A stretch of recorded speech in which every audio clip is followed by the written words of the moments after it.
السلام علیکم. وعلیکم السلام. ستړی مه سې. ځوان مسافر یو خیر خیرات. خدای دې وزله وکړه. یو شی راکړه موږ به دا ګر ښار کې راغلو تا ته ودرېدو.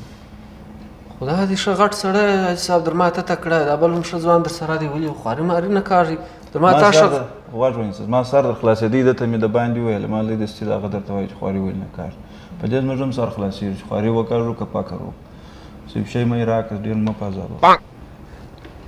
خو د دغه ښه غاړه دې اغوستې در ما تا ښه کالي اغوستي دي ما نه ده اغوستې ګوره موږ داسې پدري پکې رانې نه دی کالي مالي ښه خوندور ساتو پدري پکې ران پدري خانان مې اورېدلې پدري پکې ران مې دا چې په لومړي ځل واورېده زه خیر ها دا مبارک لسۍ واخله افغانۍ ده ځي بالا دا ماته راکړي تا ته غاړه دې اغوستې ده راکړه دا خدای ما زما سپوښتنه دې وکړه ماته راکړه خو زه مشر یم ما غاړه نه ده اغوستې څه کوئ جنجال مه کوئ خو سرنیمه یې کوي هر ته دته ګوره لسۍ نیمه کوو یا لسۍ نه وروره سم سر خلاص کړه دا لسۍ چشتې ته پېټې ورکړه ورکړه واه خدای لسۍ شابش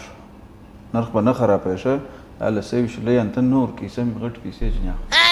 د سر خلاص کړه دغه راکړه څه ډېر دا اوس څنګه خلک یاست یاره جنجال مه کوئ ولې سړی شرموئ خلک به راسي هغه وایي دا څه کیسه ده دغه واخله دا پنسدۍ واخله بس په دواړو سره نیمۍ کړي بلا نو بس ده کلداره نن په څو وه دا یو نیم سل کې سل شپېته کېږي به څه فایده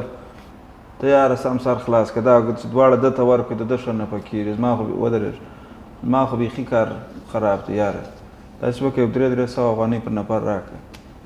هر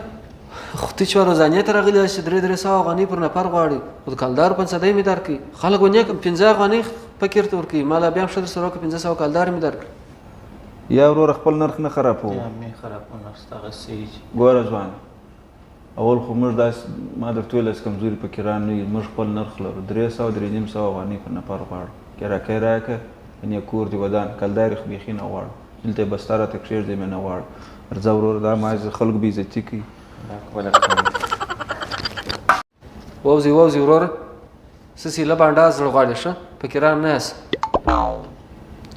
او کلدار خو دغه خو نوم نه ده خرابه یاره چې پکې ران یې نه غواړي